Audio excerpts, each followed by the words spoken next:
वालेकुम, मेरा नाम है नवीश शेख और आप देख रहे हैं सुपर टीम यूट्यूब चैनल। दुनिया भर की तरह पाकिस्तान में भी वबा पर काबू पाने की कोशिशें जारी हैं। ताहम माहिरीन का कहना है कि इन कोशिशों के कामयाब होने में कम से कम 1.5 माह मजीद लगेंगे। सिंगापुर की university of technology and design ने आर्टिफिशियली इंटेलिजेंस डाटा के तज्जिए से दुनिया भर के ममालिक में वबा के खात्मे के वक्त की पेशन गोई की है। यूनिवर्सिटी ने तखमीना लगाया है कि पाकिस्तान में इस वबा पर 8 जून तक 97% काबू पा लिया जाएगा। डाटा के मुताबिक पाकिस्तान में ये वबा 27 अप्रैल से अरूज पर पहुंचना शुरू होगी, जिसके बाद केसेस की शरह में बतदरीज कमी आएगी और 9 जून तक इस पर 97%, 23 जून तक 99% और 1 सितंबर तक 100% काबू पाया जा सकता है।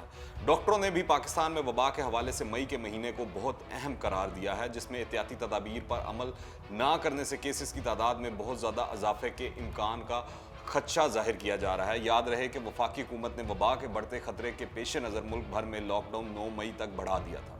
दूसरी जानिब पाकिस्तान के मारूफ समाजी शख्सियत और तिब्बी माहिर डॉक्टर जमाल नासिर ने कहा है कि वबा इतनी जानलेवा नहीं, मौसम तब्दील हो रहा है, हमारा मुदाफ़ती निज़ाम ताकतवर है और इस वजह से वबा के फैलाव में मज़ीद इजाफा नहीं होगा। सिंगापुर की university of technology and design के मुताबिक ही वबा से सबसे ज़्यादा मुतासर मुल्क अमरीका में 11 मई तक 97% काबू पाया जा सकता है, जबकि 100% कंट्रोल 27 अगस्त तक मुमकिन होगा। इटली में 27 मई, सऊदी अरब में 21 मई, मुत्तहिदा अरब अमारात में 11 मई, तुर्की में 16 मई, बरतानिया में 15 मई, इटली में 7 मई, स्पेन में 3 मई, जर्मनी में 2 मई, फ्रांस में 5 मई, जापान में 18 मई, ईरान में 19 मई, इंडोनेशिया में 6 जून, मलेशिया में 6 मई, सिंगापुर में 4 जून और भारत में 21 मई तक इस वबा पर 97% तक कंट्रोल पा लिया जाएगा। मजीद जानने से पहले अगर आपने अभी तक इस चैनल को सब्सक्राइब नहीं किया है तो इस चैनल को सब्सक्राइब करें, बेल आइकन को प्रेस करें ताकि ताज़ा तीन अपडेट्स और नई वीडियोस आपको बर वक्त मिलती रहें। दुनिया भर में फैली वबा पर काबू पाने के लिए तमाम बड़े और छोटे ममालिक अपने अपने तौर पर इकदाम कर रहे हैं। आलमी इदारा सेहत की ज़ेर निगरानी तरक्की याफ्ता ममालिक में मुख्तलिफ वैक्सीन और अद्वियात की तैयारी हो रही है ताकि वबा पर जल्द से जल्द काबू पाया जा सके। इस सिलसिले में ऑक्सफोर्ड यूनिवर्सिटी सब पर बाजी ले गई है। बरतानिया में तैयार की गई वैक्सीन की वसी पैमाने पर तैयारी के हवाले से बड़ी पेशरफ्त हुई है। ऑक्सफोर्ड यूनिवर्सिटी ने गुज़िश्ता हफ्ते अपनी तैयार करदा वैक्सीन की इंसानों पर आजमाइश शुरू कर दी थी और इस अमल के लिए सैकड़ों लोगों ने रज़ाकाराना तौर पर खुद को पेश किया था। इस वैक्सीन की तैयारी के लिए बरतानवी हुकूमत ने भी 20 करोड़ पाउंड की फंडिंग भी फराहम की है। साइंसदानों का कहना है कि अगर इंसानों पर की जाने वाली आजमाइश कामयाब हुई तो इस वैक्सीन को वसी पैमाने पर तैयार किया जाएगा। ऑक्सफोर्ड यूनिवर्सिटी के professor of medicine sir John Bell ने BBC रेडियो 4 से गुफ्तगू करते हुए कहा कि इंसानों पर की जाने वाली आजमाइश के नतायज जून के वक्त में मिल जाएंगे। इनका कहना था कि अगर वैक्सीन निगरान इदारे से मंजूर हो जाती है तो सबसे बड़ा चैलेंज इसके वसी पैमाने पर तैयारी है।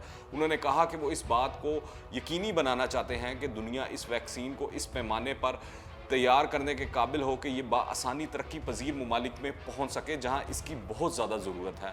नॉट फॉर प्रॉफिट यानी बगैर फ़ायदे की बुनियाद पर इस वैक्सीन को फराहम किया जाएगा, जिसका मतलब ये है कि सिर्फ इस वैक्सीन की तैयारी और फराहमी पर आने वाले अखराजात ही वसूल किए जाएंगे। वबा के हवाले से अमेरिकी डॉक्टरों का कहना है कि अब तक 6 ऐसी अलामात हैं जो वबा के मरीजों में सबसे ज़्यादा देखी जा रही हैं। इन 6 अलामात में सर्दी लगने के साथ जिस्म का कपकपाना, पट्ठों में दर्द होना, सर दर्द होना, गले में तकलीफ होना और सूंघने की हिस्स का कम या ख़त्म होना शामिल है। जबकि ईरानी माहिरीन ने अपनी एक तहकीक में बताया कि वबा के जितने मरीजों में सूंघने की हिस्स ख़त्म हुई, इनमें से 76% ने बताया कि ये हिस्स एकदम ख़त्म होगी और ये बाकी अलामात में सबसे पहले ज़ाहिर हुई। दूसरी तरफ माहिरीन सेहत ने वबा के मरीजों में खून जम जाने को ख़तरनाक पुरसरार पहलू करार दिया है। माहिरीन सेहत वबा के मरीजों में खून जमने के पहलू को इंतहाई ख़तरनाक करार दे रहे हैं, क्योंकि खून जमने से वबा के मरीजों के मुतासर शुदा फेफड़े मज़ीद मुतासर हो सकते हैं, जबकि इस अमल से इंसान को ब्रेन हैमरेज, दिल के दौरे और फालिज होने का ख़तरा भी बढ़ जाता है।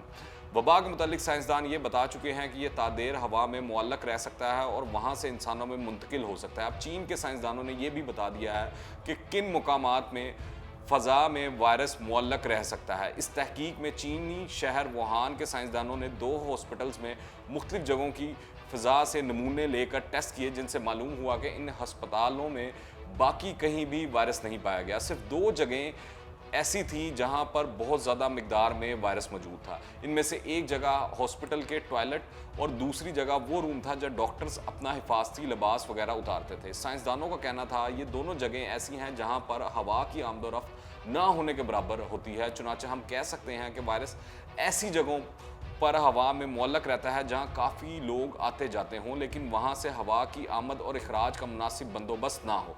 चीन ही के साइंसदान इससे कबल रेस्टोरेंट्स पर भी ऐसी ही तहकीक में यही नताइज बता चुके हैं। इन नताइज में चीनी माहिरीन ने बताया था कि जिन रेस्टोरेंट्स में एयर कंडीशनड हॉल होते हैं वहाँ वायरस ना सिर्फ ज़्यादा देर तक हवा में मुअल्लक रहता है बल्कि ज़्यादा फासले तक जाता है और दूसरे लोगों में मुंतकिल होता है।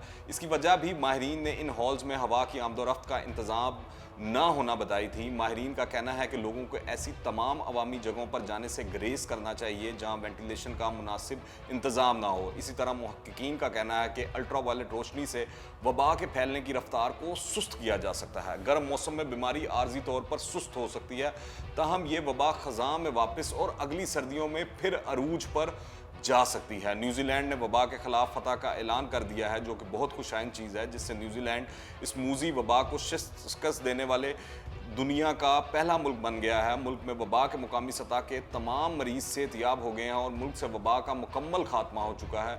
इस खुशखबरी के साथ ही न्यूजीलैंड की वज़ीर-ए-आज़म ने मुल्क में लॉकडाउन में नरमी लाने का भी ऐलान कर दिया है। न्यूजीलैंड में वबा के खिलाफ फतह का सोहरा इंतहाई सख्त लॉकडाउन को जाता है। वहाँ हुकूमत ने लगभग 5 हफ्तों से मुकम्मल लॉकडाउन कर रखा था, जो कि चौथे और इंतहाई लेवल का पाबंदियों का हामिल था। इस लॉकडाउन में इंतहाई नागज़ीर सर्विसेज चालू रहीं, बाकी कारोबार ज़िंदगी बिल्कुल मुअत्तल रहा। अब वबा के खिलाफ फतह का ऐलान कर देने के बावजूद लॉकडाउन को कदरे नरम करके लेवल 3 पर लाया गया है। लेवल 3 में कुछ मखसूस किस्म के कारोबार, होम डिलीवरी देने वाली खाने पीने की अशिया की दुकानें और स्टोर्स और स्कूल्स वगैरह खुलेंगे। इसके साथ ही इंटरनेशनल लेबर ऑर्गेनाइजेशन ILO ने कहा है कि वबा के नतीजे में दुनिया भर के मेहनत कशों पर तबाहकुन असरात पड़े हैं।